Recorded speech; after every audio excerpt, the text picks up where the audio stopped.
বহুল প্রতীক্ষিত cinema Housefull 5 দীর্ঘ অপেক্ষার শেষে মুক্তি পেয়েছে সিনেমাটি। গত শুক্রবার 6 জুন মুক্তির পর থেকে দিনভর সোশ্যাল মিডিয়া প্ল্যাটফর্ম এক্সে ট্রেন্ডিং এ ছিল। তারকাবহুল এই সিনেমা নিয়ে দর্শকদের উন্মাদনা নজর কাড়ার মতো।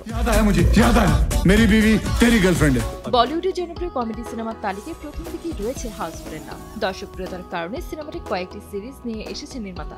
2010 সালে এই ফ্র্যাঞ্চাইজির প্রথম সিনেমা মুক্তি পায়। সিনেমাটি সুপারহিট হওয়ায় 2 বছরের মাথায় নির্মাতা নিয়ে আসেন হাউসফুল 2। এটিও বেশ আলোচিত হয়। এরপর ধারাবাহিকভাবে 2016 সালে হাউসফুল 3 এবং 2019 সালে আসে সর্বশেষ পর্ব হাউসফুল 4। নির্ভেজাল হাস্যরসের কারণেই বলিউডের জনপ্রিয় ফ্র্যাঞ্চাইজিগুলোর তালিকায় রয়েছে হাউসফুলের নাম। সিনেমাটি ব্যাপক দর্শকপ্রিয়তার কারণে এবার নির্মাতা সাজিদ নাদিয়াদওয়ালা এই ফ্র্যাঞ্চাইজির 5ম সিনেমা নির্মাণ করেছেন। মুক্তির প্রথম দিনেই প্রেক্ষাগৃহে বাজিমাত করেছে সিনেমাটি।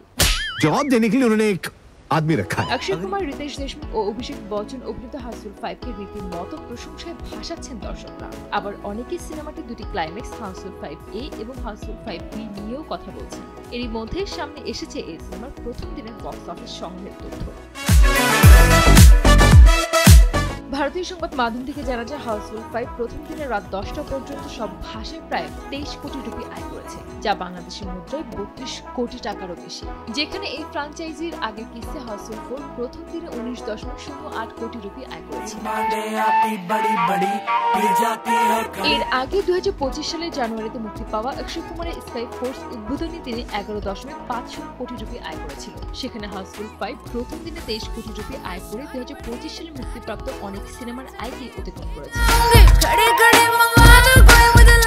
প্রযোজক সাজিদ নাদিয়াদওয়ালার একটি মাইলস্টোন কাজ হিসেবে তৈরি হয়েছে হাউসফুল 5, কারণ বলিউডে এটি প্রথম ফ্র্যাঞ্চাইজি যা তার 5ম কিস্তিতে পৌঁছেছে। আগের পর্বগুলোর চেয়ে 5 গুণ বেশি বিনোদন এবং কমেডি নিয়ে তৈরি হয়েছে সিনেমাটি। আর এমনটাই দাবি করেছেন পরিচালক তরুণ মানসুখানি। জানা যায় হাউসফুল ফ্র্যাঞ্চাইজির মধ্যে 5ম পর্বের বাজেটের সবচেয়ে বেশি 300 কোটি রুপি ব্যয়ে সিনেমাটি তৈরি হয়েছে। আয়োজনও বেশ বড়। সিনেমাটিতে অক্ষয়, রিতেশ ও অভিষেক ছাড়াও অভিনয় করেছেন ফারদিন খান, নানা পাটেকর, জ্যাকি শ্রফ, জনি লিভার, জ্যাকুলিন ফার্নান্দেজ, নার্গিস ফাকরি, চাঙ্কি পান্ডে সহ আরো অনেকে। সঞ্জিতা আক্তার, দেশ টিভি।